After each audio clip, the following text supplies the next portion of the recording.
ইচ্ছা থাকিলে চব হ'ব পাৰে। এইটো আজিৰ পৰা ইয়াৰ পৰা গম পোৱা যায় যে ইচ্ছা থাকিলে চব হ'ব পাৰে। অকল পইচাই যে চব কৰে সেইটো নহয়। ইচ্ছা থাকিলেই সকলোবিলাক হৈ পৰে, অকল টকা পইচাই সকলোবিলাক নকৰে। আৰু এইবাৰ কৃষকৰ পুত্ৰ উজলি উঠিল সৰ্বভাৰতীয় নীট পৰীক্ষাত।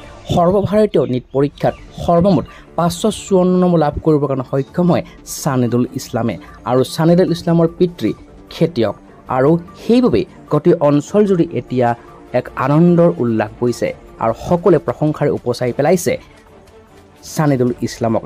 উল্লেখযোগ্য যে ছানিদুল ইছলামৰ পিতৃ এজন খেতিয়ক আৰু ক'বলৈ গ'লে এক নিম্নবিত্ত পৰিয়ালৰ পৰা অতি কষ্টৰে তেওঁ সৰ্বভাৰতীয় নীট পৰীক্ষাত উত্তীৰ্ণ হৈছিলে আৰু বহু কষ্টৰ ফলত তেওঁ আজি এই বিশেষ পৰীক্ষাত উজলি উঠিবৰ কাৰণে সাফল্য লাভ কৰিবলৈ সক্ষম হয়।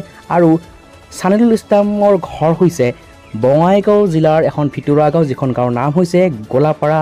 আৰু গোলাপাৰাৰে ৪ৰ্থ খণ্ডৰ কৃষকৰ পুত্ৰ হৈছে ছানিদুল ইছলাম।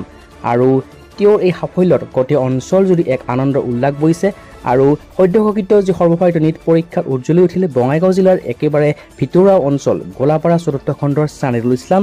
আৰু কৃষক পিতৃ কুদ্দুছ আলীয়ে অতি কষ্টৰে নিজৰ পুত্ৰক চিকিৎসক হোৱাৰ বাবে সপোন দেখুৱাইছিলে আৰু সেই বিশেষ সপোন এতিয়া পূৰণ হোৱাৰ দিশে। কাৰণ কিয় তেওঁ এতিয়া সৰ্বভাৰতীয় নীট পৰীক্ষাত উত্তীৰ্ণ হৈছে। সৰ্বমুঠ 554 নম্বৰ লাভ কৰিবলৈ সক্ষম হৈছে ছানিদুল ইছলাম।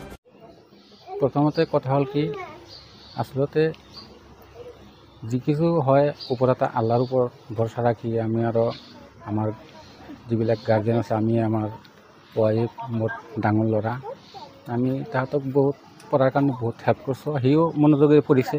অকল আমি হেল্প কৰিলেই নহয়, তাৰ পঢ়াই হ'লেও মেইন বস্তু।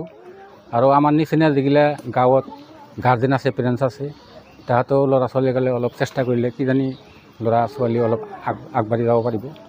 সেইটো সকলোৰে কাছে অনুৰোধ ৰাখিছোঁ যে আপোনালোকে ল'ৰা ছোৱালীক, যিবিলাক ল'ৰা ছোৱালী আছে সেইবিলাক অলপ উন্নত শিক্ষাৰ কাৰণে অলপ গাৰ্জেন অলপ সচেতন থকাটো ভাল।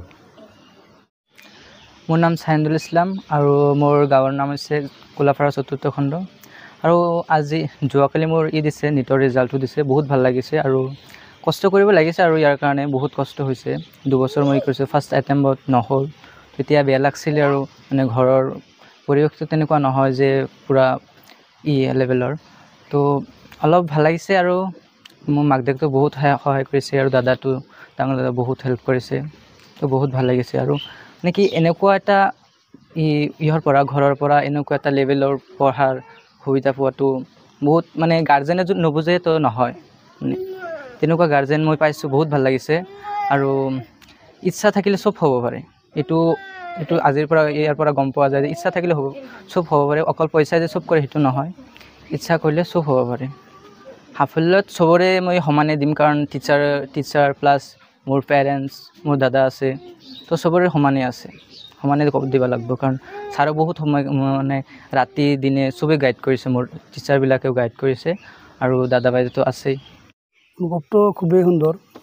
লগতে ভাইটিক আপোনাৰ স্বাগতম জনাইছোঁ। আমাৰ দুখীয়া ঘৰৰ পৰা বা আমাৰ গাঁৱলীয়া অঞ্চলৰ পৰা এটা নীট পৰীক্ষাত আগতে এবাৰ দিছিলে, সি কিবা নহ'ল তাৰ। এইবাৰ সি এটা ভাল চেষ্টা কৰিছে, ভাল এটা ফলাফলো পাইছে। তাৰ কাৰণে আমি খুবেই সুখী, আমাৰ গাঁৱৰ মানুহো খুবেই সুখী। আমাৰ গাঁৱলীয়া অঞ্চলৰ পৰা এটা ডক্টৰ হ'ব সি। তাৰ কাৰণে সকলোৰে দোৱা আশীৰ্বাদ বিচাৰিছোঁ, যাতে তাৰ এটা সুন্দৰ ভৱিষ্যত কামনা কৰি। এখন ভিতৰুৱা অঞ্চলৰ গাঁৱৰ ল'ৰা এজনে ডক্টৰ হ'বৰ বাবে এতিয়া মন মেলিছে। আপোনালোকেও জনাব তেওঁক শুভেচ্ছা, কৰিব আশীৰ্বাদ। আছাম টাইমছ 6ৰ পৰিয়ালৰ তৰফৰ পৰাও জনাইছোঁ অলেখ শুভেচ্ছা আৰু শুভকামনা ছানিদুললৈ। অনাগত দিনবিলাকতো আগবাঢ়ি যাওক আৰু ভৱিষ্যতে এজন ভাল সুচিকিৎসক হওক Sanidul Islam. News desk report, Assam times 6।